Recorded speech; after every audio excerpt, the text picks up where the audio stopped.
Welcome to the Deep Dive, your shortcut to being truly well-informed. Glad to be here. Today, we're taking a deep dive into Bitcoin. It's the world's original, probably the most recognized cryptocurrency out there. Absolutely.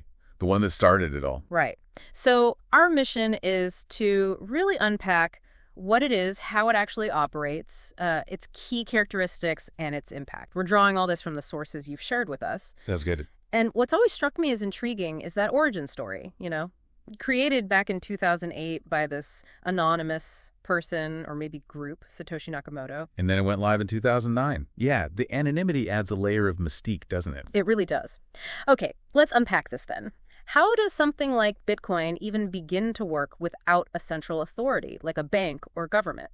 Well, what's fascinating here is exactly that lack of a central point of control. It operates on a peer-to-peer network. Meaning computer to computer directly. Exactly. And every transaction is recorded on this public distributed ledger.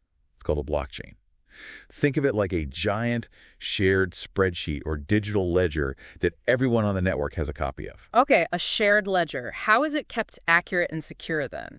That's where cryptography comes in. Things like public key cryptography and digital signatures are used to validate every transaction.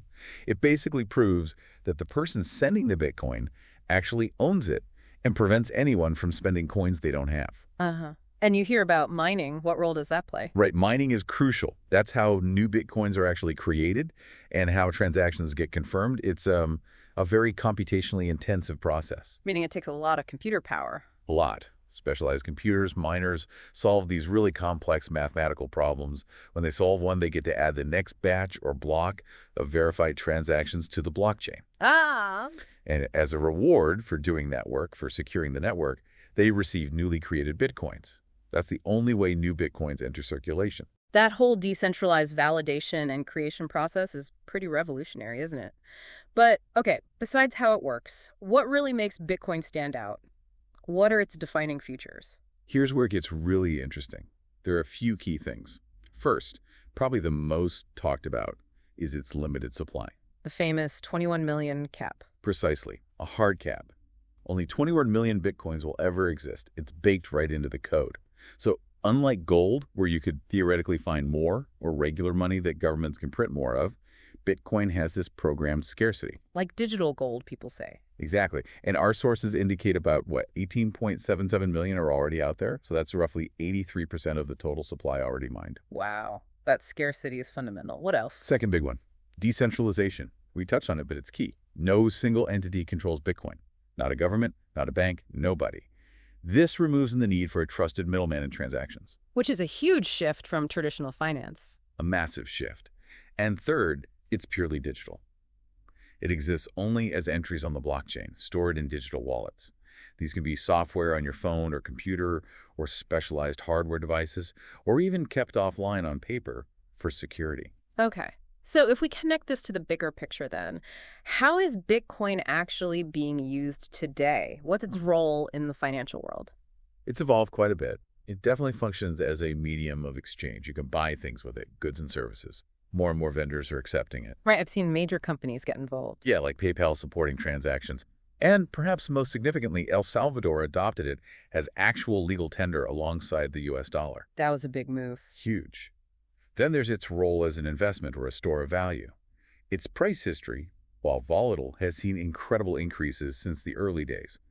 This feeds that digital gold idea, not just scarce, but maybe a hedge against inflation for some investors. Okay. And finally, it's used for peer-to-peer payments across borders, often with lower fees compared to traditional international bank transfers, which can be slow and expensive. Those are some compelling uses. But we have to look at the other side, too. What are the major risks or challenges? Yeah, this brings us to some really important considerations. Price volatility is definitely a big one. Its value can swing wildly, really significantly, in short periods. Not for the faint of heart, investment-wise? Definitely not. Another critical point, transactions are irreversible. Once a Bitcoin payment is confirmed on the blockchain, it's final. There's no chargeback, no canceling it if you made a mistake or got scammed. That's very different from a credit card payment, like handing over physical cash, essentially. Exactly like that. And then there's the environmental impact you hear so much about. Right, the energy consumption from mining. Precisely. That mining process uses a massive amount of electricity. This has led to a lot of criticism about its carbon footprint and debates around sustainable energy sources for mining operations. That's a serious ongoing debate. It is. And finally, there's regulatory scrutiny. Because while transactions are public on the blockchain, the wallet addresses aren't directly tied to real-world identities, making it pseudonymous. So not totally anonymous, but not easily traceable to a person. Correct. And this pseudonymous nature, combined with concerns about potential use in illicit activities like money laundering, means governments and regulators worldwide are paying close attention. Some countries have even banned or severely restricted its use. So what does this all mean? It seems complex. Well, this raises an important question about balancing innovation with regulation, doesn't it? It certainly does. So there you have it. Bitcoin clearly represents, well, a fundamental shift in how we think about money, about financial systems.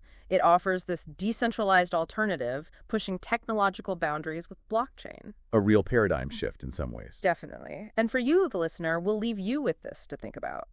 What does a truly decentralized currency, like Bitcoin aims to be, really mean for the future of global finance and for individual economic freedom?